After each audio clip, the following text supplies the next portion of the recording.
Assalamu alaikum students. I hope you all are fine. I'm your maths teacher and welcome to your online class. Let's open page number 10. अपने previous lecture में हमने exercise का question number 3 और 4 किया था। Question number 3 में हमने वो लिस्ट ऑफ पेयर्स देखे थे जिसमें इक्वल सेट्स थे। इक्वल सेट मीन के नंबर जो हमारे एलिमेंट है सेट्स के वो सेम हों। उसके बाद हमने क्वेश्चन नंबर 4 किया था जो था make a list of equivalent set, जिसमें हमारे नंबर ऑफ एलिमेंट सेम होने चाहिए, यानी एक सेट के अगर 4 मेंबर है तो दूसरे सेट के भी 4 हों। आज हम क्वेश्चन नंबर 5 करेंगे।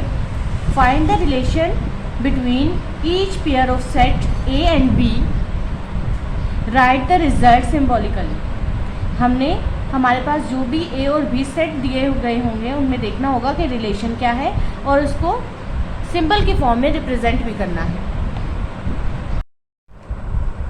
5 के पार्ट ए में हमारे पास क्या सेट गिवन है, A equal to 1 2 3 4 and so on, यानी ये हमारे पास सेट है नेचुरल नंबर्स का। जबकि बी जो है उसमें कौन कौन से एलिमेंट हैं, 1 2 3 एंड 4। अब अगर हम इन दोनों सेट्स को गौर से देखें तो हमारे पास देखें अगर ये सेट सोन यानी चलता ही चला जा रहा है, इसमें से इसका इतना पार्ट जो है वो ये लिखा हुआ है। इट मीन्स ये जो बी सेट है वो ए सेट का ही एक पार्ट है जिसे हम कहते हैं सब सेट। जब हमारे यूनिवर्सल सेट में से यूनिवर्सल सेट जो हमने पढ़ा था जो अंडर कंसिडरेशन ऑल एलिमेंट्स पे डिस्कस करता है, अगर उसी में से उसका कोई सब पार्ट मीन कोई छोटा हिस्सा निकाला जाए तो वो कहलाता है सब सेट। ठीक है, तो इसको लिखते कैसे हैं ये देखते हैं। यहाँ पे मैंने क्वेश्चन लिख लिया है जो था A 1 2 3 4 and so on, and B के एलिमेंट जो थे वो हमारे पास थे 1 2 3 एंड 4। अब क्योंकि अगर देखा जाए तो बी जो सेट है वो इसी का यहाँ तक का पार्ट है, तो बी जो है वो एक प्रॉपर सबसेट है ए का। तो ये जो सिंबल है ये हम यूज़ करते हैं प्रॉपर सबसेट के लिए, तो इसलिए हम कहेंगे B is the subset of A set, के B जो है वो एक पार्ट है ए सेट का, क्योंकि B के अंदर जो एलिमेंट है वो सारे ए के अंदर मौजूद हैं। इसी तरह हमारा जो इसी क्वेश्चन का सेकंड पार्ट है वो अगर हम देखें तो क्या लिखा हुआ है, ए सेट में हमारे पास एलिमेंट है ए ई यू, जबकि दूसरी साइड पे हमारे पास सेट है इंग्लिश अल्फ़ाबेट का। सबसे पहले तो हम इसका भी एक सेट बनाएंगे, ये हमारे पास डिस्क्रिप्टिव नोटेशन है, पहले हम इसे सेट बनाएंगे। यहाँ पे मैंने सेट बना लिया। यहाँ पे तो ए सेट जो था वो हमें गिवन था ए ई यू, जबकि बी सेट में हमें डिस्क्रिप्टिव नोटेशन दी हुई थी कि सेट जो है वो वॉवल्स हैं, तो हमने वो वॉवल्स लिख लिए ए ई आई ओ यू। अब अगर देखें तो हमारे पास जो ए सेट है उसके जो एलिमेंट है वो सारे के सारे बी सेट में प्रेजेंट हैं, ये बी सेट का ही एक पार्ट है। तो इस बार हम क्या लिखेंगे, क्योंकि ए जो है वो पार्ट है बी सेट का, तो हम लिखेंगे A is the subset of B set, यानी ए जो है वो एक पार्ट है बी सेट का। इसी का लास्ट जो पार्ट है वो देखें, ए सेट में है पी ए आर एलिमेंट, जबकि बी सेट में आर पी ए। तो अगर देखा जाए तो दोनों जो सेट हैं उनके एलिमेंट सेम हैं, नंबर ऑफ एलिमेंट भी सेम है और एलिमेंट भी आपस में सेम है। तो क्या होगा हमारे पास, ये दो सेट क्या है आपस में इक्वल सेट।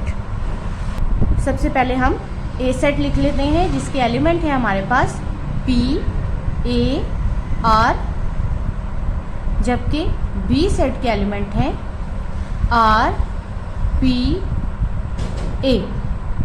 तो ये दोनों सेट इक्वल है, तो हम इन्हें सिंबॉलिकली कैसे लिख सकते हैं, सिंबल के फॉर्म में ए इज इक्वल टू बी, यानी ए सेट जो है वो हमारा बी सेट के इक्वल है।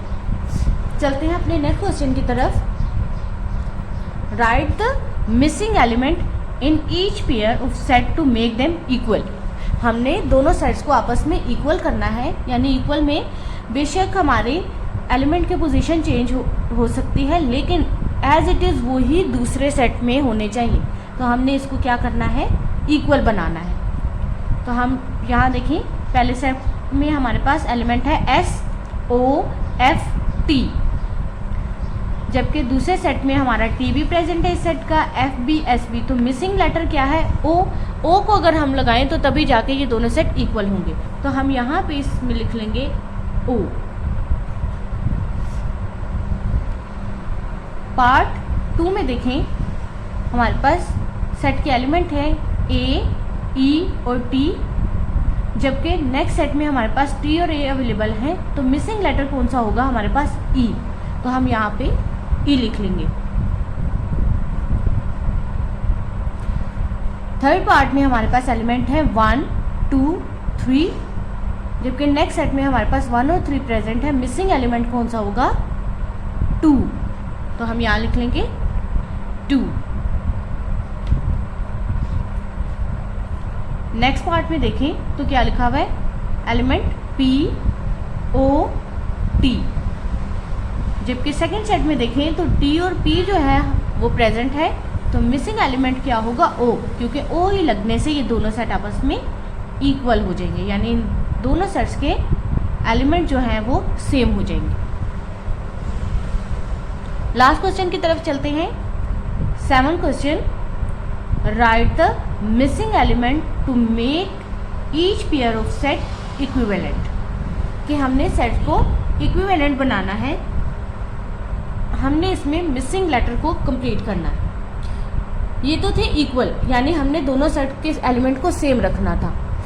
यहाँ पे हमने इक्विवेलेंट बनाना है, जस्ट नंबर ऑफ एलिमेंट दोनों सेट के सेम होने चाहिए। यानी अगर यहाँ 3 एलिमेंट है तो यहाँ पे भी 3 ही होने चाहिए। लाजमी नहीं है कि वो दोनों सेम हो। तो अगर यहाँ पे लिखा हुआ है 1, 2, 3 और यहाँ पे लिखा हुआ है A, E, तो हम कोई भी यहाँ पे अल्फ़ाबेटिक लेटर अगर लिख लें तो ये दोनों सेट क्या हो जाएंगे, इक्विवेलेंट, क्योंकि यहाँ पे भी 3 एलिमेंट है और यहाँ पे भी 3 एलिमेंट है।